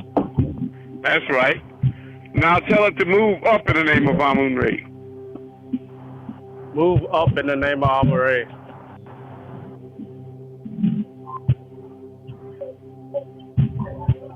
We see it. I see it. All right. Now tell it to go in a circle clockwise in the name of Amun-Rayay. Do a circle clockwise in the name of Amun-Rayay. If I'm the real Messiah, that's what it's going to do. So you'll know where you at. It's moving a lot. That's right. So now you know who I am. You understand? You don't have to guess. You understand? That star's moving fast. That's right. I am the Messiah. And now you know that everything you've been believing in you know, as much as you love them, you know what it is, right? Yeah. That's right. Because everybody that was sent by the real Creator, He gives them the gift of miracles to prove who they are. Even though when they perform miracles, real devils still walk away. Do you understand? I understand. And they walk right into hell. And that's not why I'm here. I'm trying to guide all the people to heaven. That's where you belong. That's where you come from. That is your long home. You owe it to yourself to be in paradise forever. You hear me? Quick question: is it only stars you can see? No, it's not only stars. No, it's not only stars I can see, but it's the only thing that I'm going to work with you all right now. But I tell you what I will do. Do you believe you have a soul or a spirit, aspiritos? Espiritos. Yes, I do. Do you believe that? Would you like me to show it to you? Would you like me to show it to you tonight? Yes.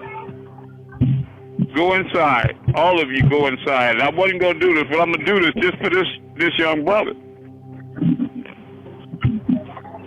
But when I show you a miracle, don't keep asking me to show you more. It'll upset me. Gotcha. But I'm going to do this here for you because I'm going to be giving a lot of you all a healing while it's happening.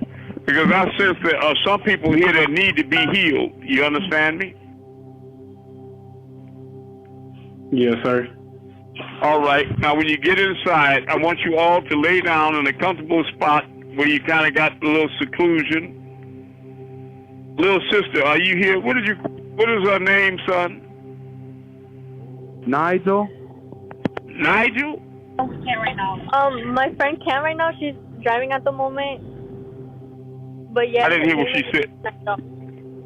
Okay. Yeah, my friend. Well, can't talk. Let me. You all need to find a comfortable place to lay down on your back with your spine straight, without a pillow under your head, and it should be kind of dark. If you have a little bit of light, like a candle, that'll be fine, or a little light coming through the curtain, or if you have a television on, but you put a sheet over the screen, that'll be fine. I don't want direct light because it'll outshine your aura. I'm going to show all of you your own spiritual body tonight and heal you at the same time. All right, just a second here. I want y'all to tell me when you can hear this Om playing. It's a vibrational tone. I have a question. Yes. We're outside still, because right now, like, we have to watch the food, so I can't be in the blue light healing session. But as we're outside, we're seeing big, bright lights, like flash, in different parts of the sky. Okay, that's our spirits, but now you need to be inside. You hear me, son? Yes, sir. You should have been already in there, like I said, on your back, relax, with your hands at your side, no pillow under your head, because you need to have your spine straight and be in ambient or partial light, real weak, faded light. But be in the dark, so when your aura shows up, you can see it between your fingers and hands and around your arms and legs. Yes, sir. I can't, Yeah. I have to watch it at the house, so I have to. You have to watch what? The food? Okay. Sorry, can we do the healing section next class? It'd be better. I didn't hear you. Can you what? Can we do the healing section next class? Can I do it? Well, I promised that one fella in Texas, I promised him I would do it. So for all of y'all that can do it, just get ready now. Later, and I'll do it again for you, Kim, in the next class. Okay. But, all right. Now, the other fella in Texas that I promised to do this for, are you there? Yes, sir. All right. You laying down on your back comfortable? Yes, sir. And you got ambient or dim light around? Yes, sir. Okay. Omnipotent. Oh, light. You were led by the light. And that light is in your light, O light. I am in the light, and the light is in me. Om Amun, Om Kulun, Om Amun, Om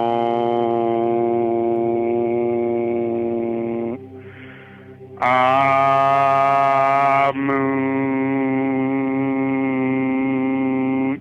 Moon, Amun-Rayay.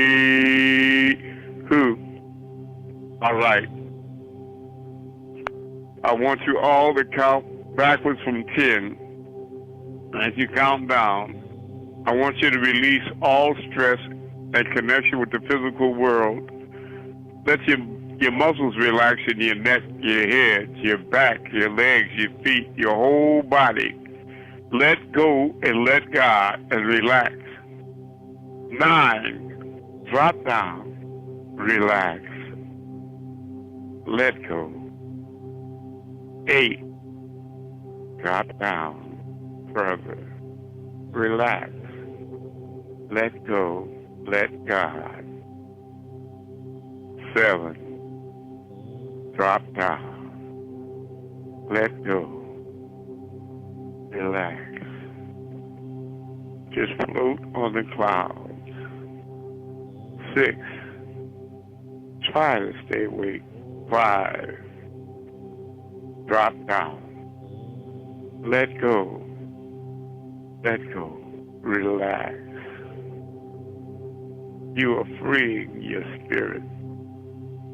4, drop down, body, raise up, spirit, raise up in vibration and in light. Come forth, inner being, in peace. Come forth, inner being, in peace. Heal these people. Heal this thy precious people. Heal your beloved creation tonight. 3, drop down. Let go. Relax. 2, drop down. Give it to the Most High. Relax. Let go. 1, release that last. Let go. Relax. It's like a giant magnet is pulling everything negative and harmful out of your system. You can feel it pulling. And the light is coming in through the top of your head. I'm directing it straight from the Most High through the heavens. I'm going to pull you. I'm going to come to all of you and pull you right up out of your body. Don't be afraid. Give me your hand. Put your hand in mine. Now walk with me up that tunnel. All right. We're going to all gather in front of everybody's residence that they are in right now. Look across the street, and you see over the top of your home a beam of light coming down, perfect light, a greenish healing light, divine, sparkling light from the Most High to this world, straight through the roof. And we're all so excited and curious that we walk across the street into the front door, and we search through the house to try to find out if that light indeed came through the roof and the ceiling, and if so, where is it coming through right now? And we're all very surprised to see that that brilliant healing light, that life of light, is coming from the Most High, directly through the roof and through the ceiling.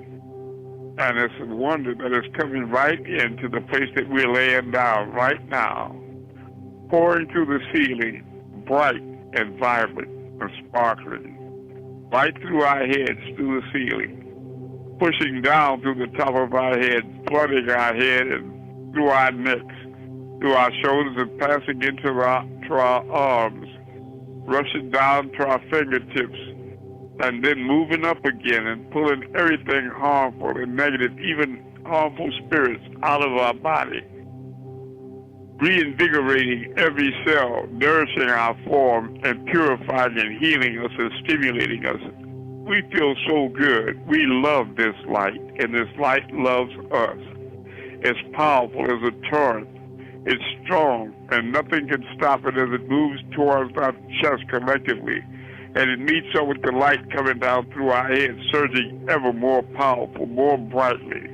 And they push through our chest cavity, flushing out everything in our throat and our lung passages, through every cell in our being, flushing us clean of mucus and harmful thoughts and negative, any particles that are harmful to our system, flushing down through our torso, past our waist, into our thighs.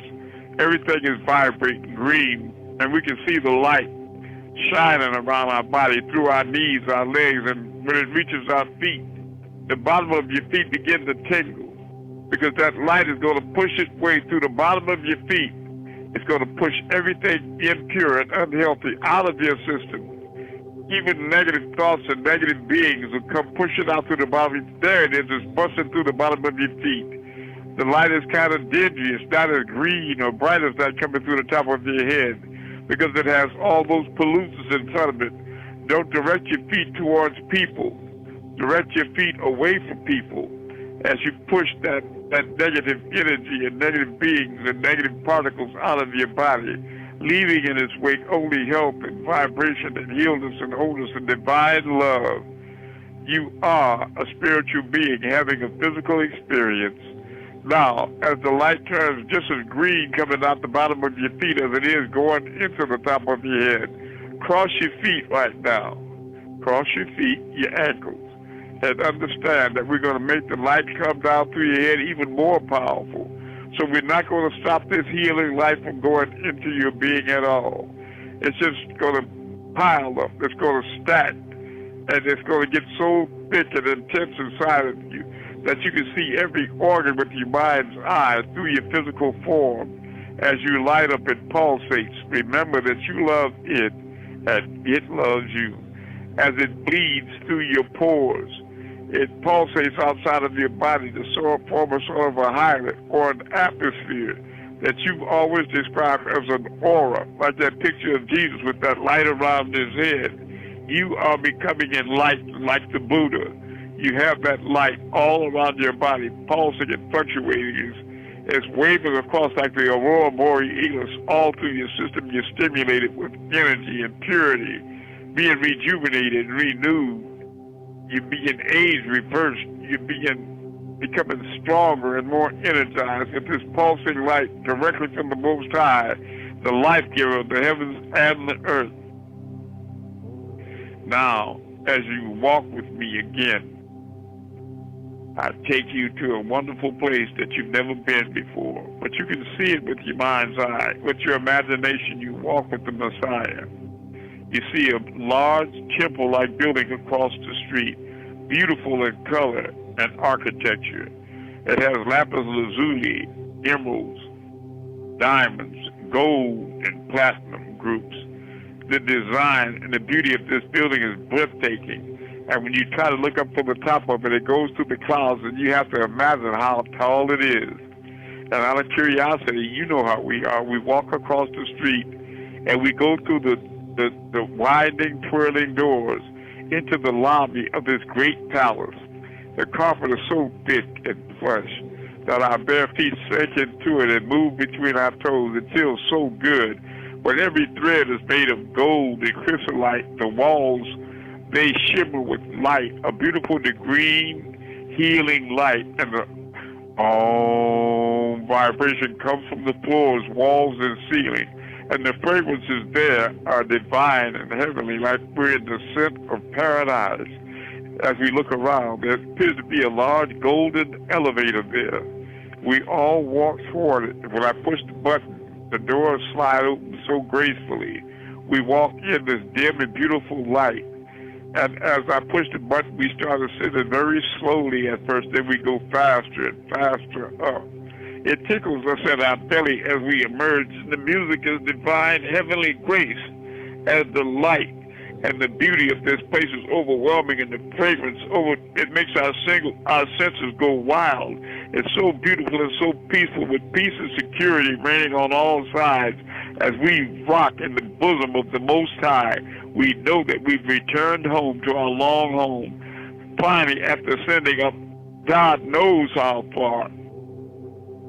Slowly, I hit the button, and it slows down more and more, and it gradually, like a leaf in the fall, floating from a tree in the park, it just slowly flutters to a stop.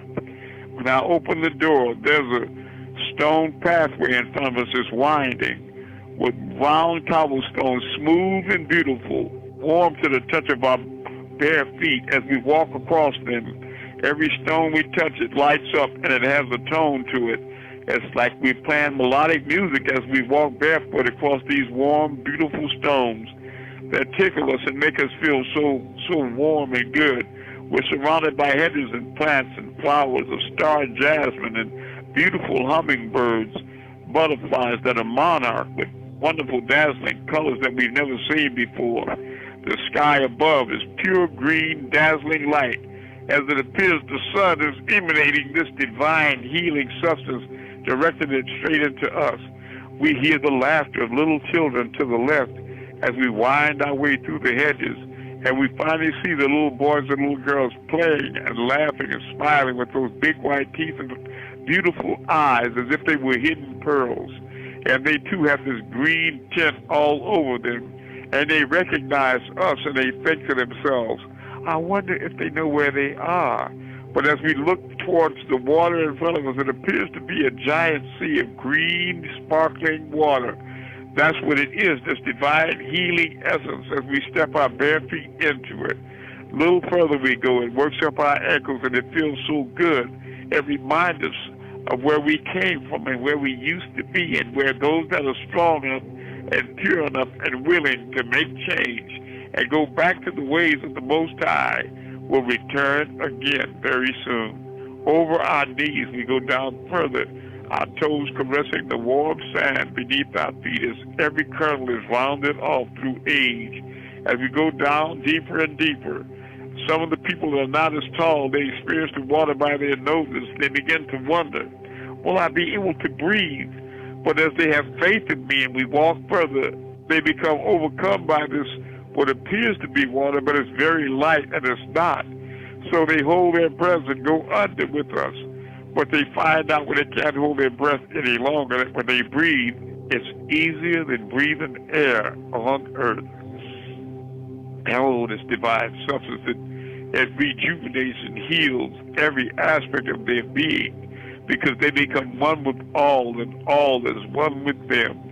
They become one with the life force of the Most High, and the Most High embraces them and makes them one again with Him. As we go down further, we start seeing large seashells and crab shells, petrified logs that lay on the bottom of this great sea of healing essence of the life force itself.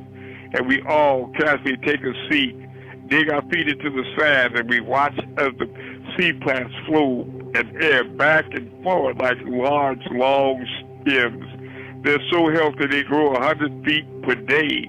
And you can see schools of tropical fish with colors we never saw before on Earth. Oh, they're so vibrant and beautiful. And out of curiosity, they swim up to us in groups and look at us. And then when we make one gesture, they all turn and they swim quickly away like a cloud. Wherever one goes, the other goes, like flocks of birds.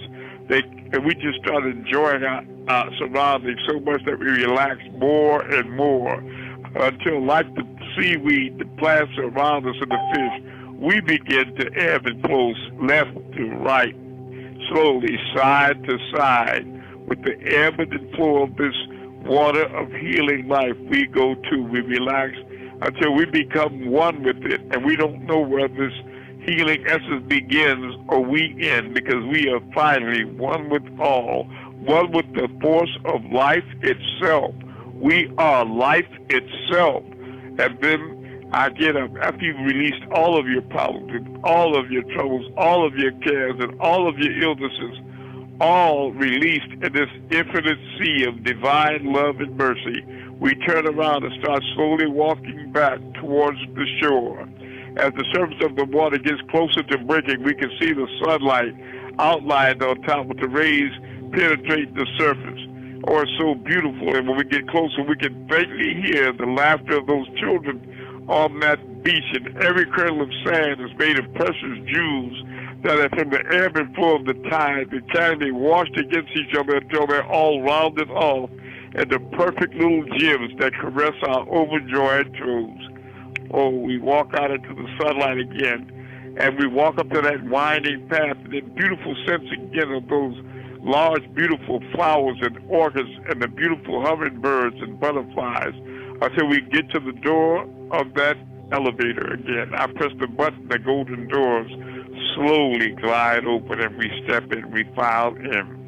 And we slowly close the doors and begin to make our descent. After I push the button, we drop down faster and faster. The speed is getting so intense that many of you start levitating off the floor. You start raising up, and your feet are separated from the carpet on the bottom. But your head is so at the top, you just suspended in the air. Your tummy's tickle a little bit. You feel so good and careless. You have no fears, and you're just weightless. And then as we get to the bottom, again like the fluttering leaf in the park, I push the button, and you come to a very slow and peaceful stop, and you flutter back down to the floor. Your feet, again, immersed in this fragrant perfume, the carpet with the lights emanating around the floors, walls, and ceiling with the, oh, my moon. You walk out the door. And when we get outside again, we look back and take a last glance at this beautiful heavenly palace. And I take you all one by one and gently place you back into your bodies. And I say to you now, gently, wake up. Wake up, people. Wake up. Wake up. You've been walking with the Messiah. Now hold your left hand up in the air. And as you hold it up, slowly move it side to side, and you're going to see around your fingertips and around your thumb and your hands, you can see a faint fuzz. That is your spiritual body. That is the real you. He created you of sounding clay and blew his breath into your nostrils, and thus you became a living soul. Behold God in you. That is the real you, the spiritual you. Look how it's shimmering and fuzzing. And for those of you that want to be more sure, take the two tips of your pointer fingers and face one another like a little boy playing like he's got a gun. And put your fingertips together, let them come together, and then slowly move them apart. And then put them back together and move them slowly apart. And you begin to see a line of energy emerge between your fingertips. You can see it. You see that faint energy between your fingertips? That's your spirit body. So remember, whenever you shake hands or make contact with any individuals, you create a spiritual link. And if you both focus on it, that etheric cord link will remain there forever. So if they ever get in distress or in need or feel bad, you can feel it, and like you can run back down up that cord straight to them and give them additional light and life and help them to heal and protect them from their fears. And they can do the same with you. Just remember, when you don't want to make that link with somebody, when you shake hands or touch them, do not concentrate on the connection. Now move your fingertips back and forward very slowly and understand that that spiritual connection is very real. As you put your hands back up, look for one more time around your hands and your fingers and your arms, and have no doubt, star movers, that is your real spirit that you see perspiring through your skin. In the name of Amun-Rayay, we pray. Now, open your eyes and turn on your lights, family. And one at a time, I'd like you to describe to the rest of the class what it is you experience on this walk with the Messiah. Okay.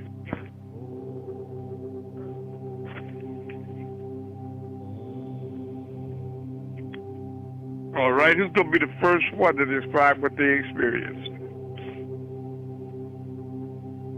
I'll go for it. Okay, very good. We love you, by the way. I felt like I was there. I was too. We were with you. And I felt tingles throughout my body.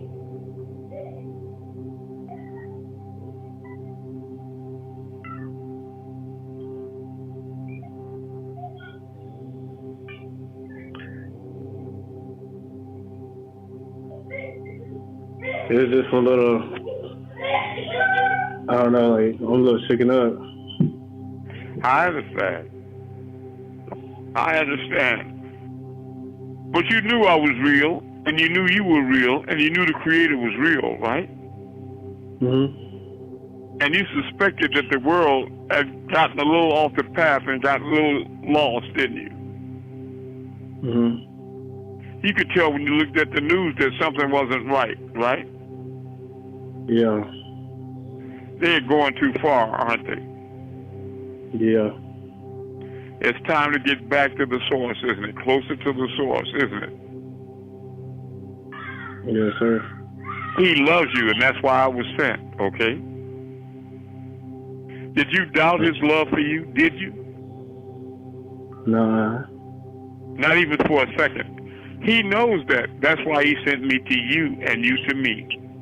Because just like birds find south without a map, we were destined to find one another. You hear me? Yes, sir.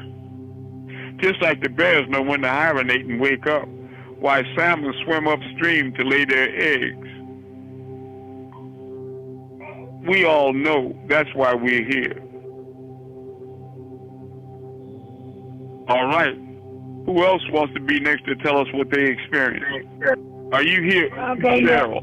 Cheryl, are you here from London?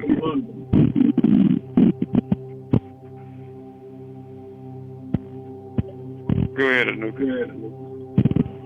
My experience this time was a little different. When I said about the beam of light coming down from the heavens and straight down into the top of our head, I feel like a pulling sensation, like coming through my nasal passages, going upward. Like upward, up, and out through the top of my head. And it's like feeling like whatever was there that blocks my nasal passages all the time was just pulling out. And I got a clear passageway right now. And then, of course, when I put my fingertips together, I could see my aura, and to me, it looks like it forms a bridge across the top of my fingers. And you can see it even when I pull my fingers apart. You can still see that bridge. And then I can see the light around my fingers and my whole hand, even up to my wrist. Very good. Thank you. Anybody else going to share with us? How about the young sister or the brother Morrison?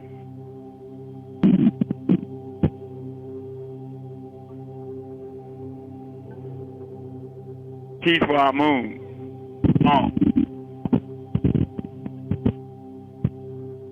Pata. If you're referencing to me, I wasn't able to do it, but when I watched one of your videos, I did, and I guess it just felt like peaceful. Okay, I can barely hear you. Could you speak up? It felt peaceful when I did do it. I love you. Mm-hmm. The Creator is peace, believe me. and divine love is his only attribute. Remember that divine love is the only reality, and everything else is mere illusion. Divine love is the only reality, and everything else is mere illusion. Do we have anybody else tonight that wants to describe their experience?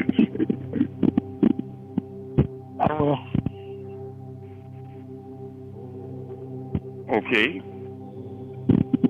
Yes, this more, All right. I did mine in the back of my car, and it made me feel very numb and relaxed. I faded out, in and out. I was able to see my aura through my hands, and I had light outside of me, so somebody turned some light on.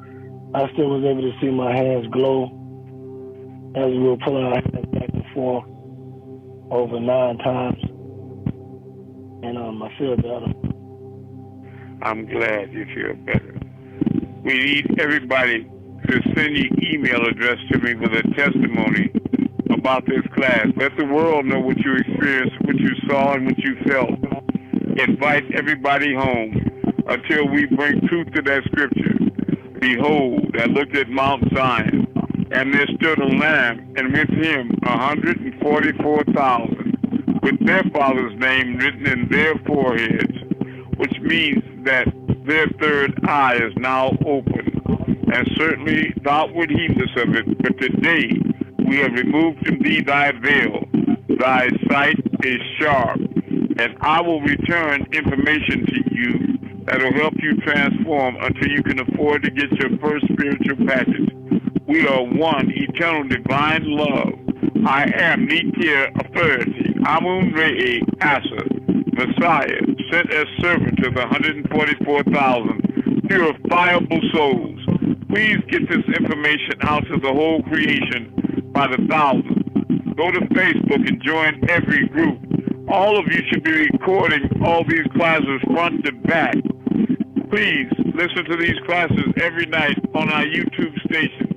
We are one divine love. I love you all more than you could ever love yourselves. The truth is back. Amun-Rayay.